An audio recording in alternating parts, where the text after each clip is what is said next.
Hey everyone!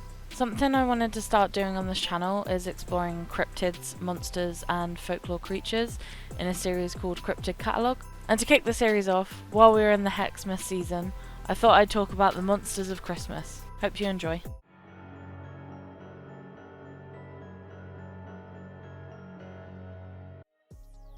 Starting off with probably the most well known is Krampus. So the Krampus story originated in Austria and parts of Central Europe. Krampus is depicted as a demonic goat man, often depicted with large horns and sometimes with a long pointed tongue. Krampus is sort of like the yin to Santa's yang, where Santa rewards good children with presents. Krampus will punish bad children during Christmas time. He beats children with birch branches, he rips out girls' pigtails, and takes a child of his choosing back to hell with him to eat for Christmas dinner. Krampus has ever-growing popularity. Originally, he was used to scare children into behaving, and then he started being featured on Christmas cards in the 19th century, and in modern times, there are a ton of movies featuring Krampus. There is also a festival centered around Krampus called Krampusnacht. I don't know if I'm saying that right.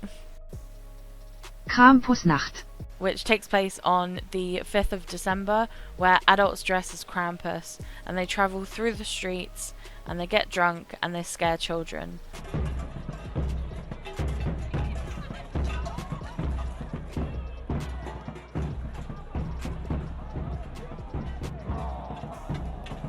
In the earlier days of this festival, it was a little more violent, and the people dressed up as Krampus would carry pitchforks, threaten strangers, and even hit children with sticks. Mari Lwyd is a tradition that originated in Wales and still goes on to this day. Mari Lwyd refers to a sort of creature that is depicted as having a skull of a horse with a shroud over the top. So this figure is brought to life each year as a sort of puppet with the horse skull on the end of a pole, and then the person holding the pole is covered with the shroud to hide them. The main goal of the Mari Lwyd and the people that travel with the figure is that they want to gain access to your house. To do this, there is a back and forth of rude rhymes sang in traditional Welsh. These rude rhymes are insults, and basically you have to out-insult the person that you're up against.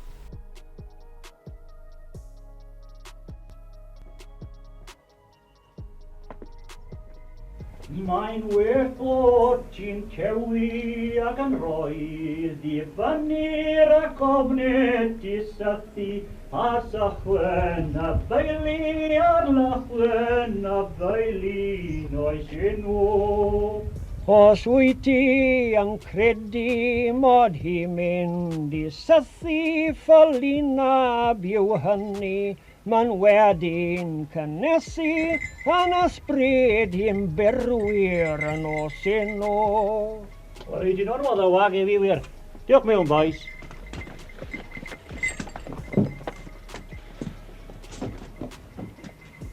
If you concede, then you have to let the Mari Lwyd and the people that it's with to come inside, and then you have to give them free food and drink.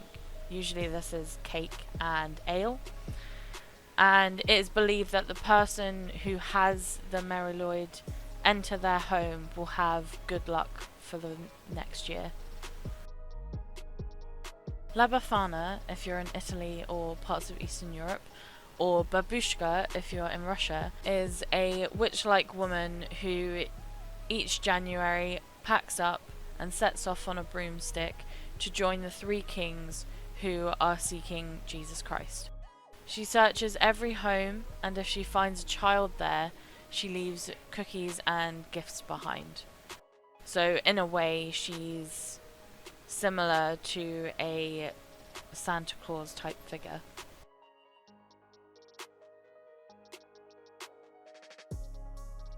In pre-Christian traditions, Perchta was an alpine goddess, but after Christianity became prevalent, her story was retold and she became more of a demonic witch. Sometimes she appeared as a disheveled old woman, or she could appear as a demonic horned beast, or she could appear as a woman of infinite beauty.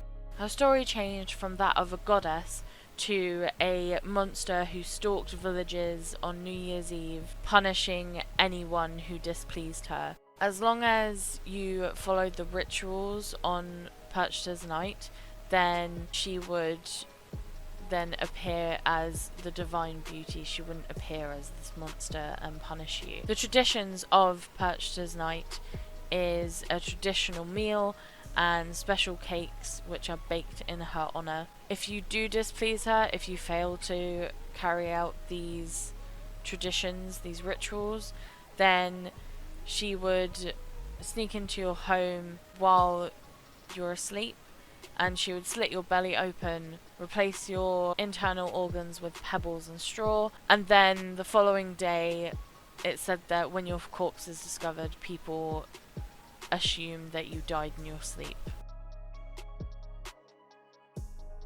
In many places such as Switzerland, Perchta has demonic looking helpers that ride alongside her, and they get involved with the festivities of Perchta's night, and in some places it's believed that the straggle dole out the punishments on behalf of Perchta, and this includes stealing bad children and tearing them to pieces in the air. The Tomten from Scandinavian folklore resembles a gnome, sort of like the Christmas gnomes that you see in TK Maxx all the time. The Tomten is a little bit more sinister than the average gnome though. It lives inside burial mounds around dead bodies, and the Tomten is said to act as a sort of caretaker, protector and helper of the household. But the Tomten has quite a short temper, and it's said that he can drive people crazy with his tricks that he plays on people, and he also is known for biting people. His bites are said to be poisonous and they end up fatal. To avoid angering the Tomten, it is tradition to leave food out on Christmas Eve for him. So he's like a mini venomous Santa Claus. If Santa Claus didn't leave presents and had a very short temper and was a bit of a dick. The Belsnickel is prevalent in some German and Pennsylvania Dutch communities, and he's depicted as dirty and dressed in rags and furs. One mention of the Belsnickel in an 1872 Philadelphia newspaper said, "Mr. Belsnickel makes his personal appearance dressed in skins or old clothes, his face black, a bell, a whip, and a pocket full of cakes or nuts, and either the cakes or the whip are bestowed upon those around." So he's kind of like Santa, except dirty and worse. No, much better. No one fears Santa the way they fear Belsnickel. Wow. It's my favorite part of Christmas, the authority. And the fear. Yes, exactly. So basically he shows up a couple of weeks before Christmas and he beats the children who have misbehaved, and the children who have been good, he gives out his cakes. At one point in the 19th century, it was popular for people to go Belsnicking, and basically people would get drunk and vandalize the city and play pranks in the name of Belsnickel. Grilla is Iceland's most well-known Christmas figure. She is a giant horned troll who is foul-tempered and always hungry for children. Each Christmas, Grilla comes down from her mountain dwelling and hunts for children, specifically naughty children. She would kidnap the children and carry them in a sack back to her cave, where they are boiled alive and eaten as a stew. I'm going to link a video in the description that gives more detail on Grilla.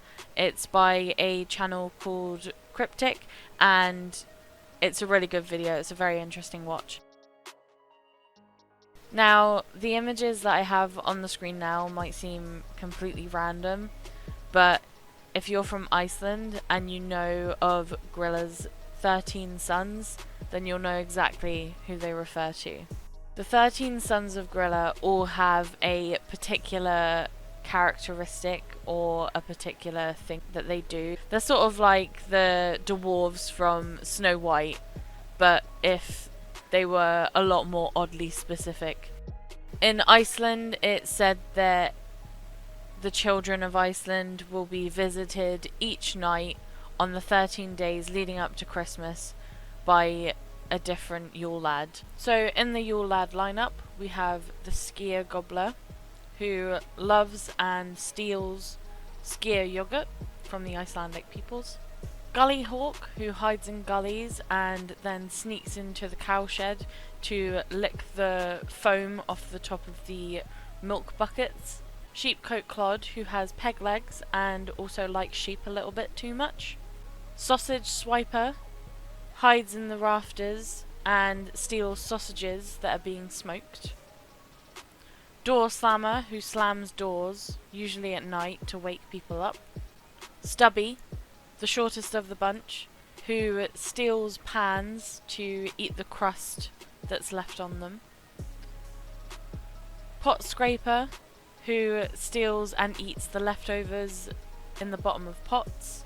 Doorway Sniffer, who has an extremely large nose and a very good sense of smell, which he uses to sniff through people's doorways in order to locate bread to steal. Window Peeper, who looks through people's windows in order to look for things to steal, usually children's toys. Bowl Licker, who hides under beds and steals the Icelandic people's askers, which is a type of Icelandic bowl which has a lid. Meat Hook, who uses a meat hook in order to steal meat. Candle Stealer, who steals candles from children. Candles back in the day in Iceland were made of tallow, so they were edible, so he would steal them and eat them. And then finally Spoon Licker, who steals and licks wooden spoons, and because this is the only form of food he gets, he is extremely thin and malnourished. So the common themes with the Yule Lads seem to be that they are thieves, and mostly thieves of food, of edibles. With most folklore, there's usually a lesson involved, there's usually a warning of some kind, and with the Yule Lads you can kind of infer from the types of things that they do that you should probably make sure that all your food is stored properly, especially over the winter, and that you ensure that you do your washing up. Otherwise the Yule Lads will be round to lick your uncleaned cooking ware.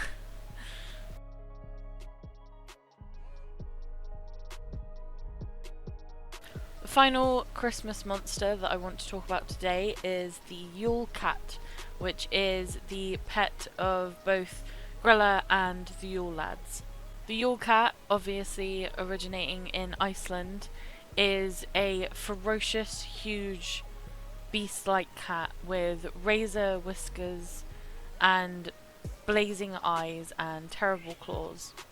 The Yule Cat preys on both children and adults, and the cat doesn't care if you've been naughty or nice during the year. And the only way that you can avoid being attacked and eaten by this cat is to be gifted new clothes over Christmas and be wearing these over the Christmas period. So my take on the lesson from this folklore, as I've said before, folklore usually has a message or a warning behind it.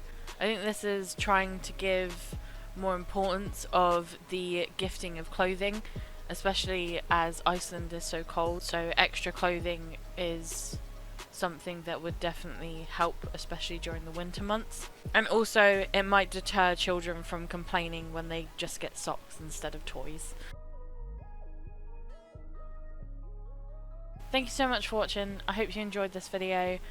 I'm planning to do more videos on cryptids, continue the Cryptid Catalogue series in the new year, and I've got quite a lot of plans for the new year for this channel. I hope you all have an amazing time over the holidays, and I hope you have a brilliant new year, and I will see you in 2021. Thank you. Bye.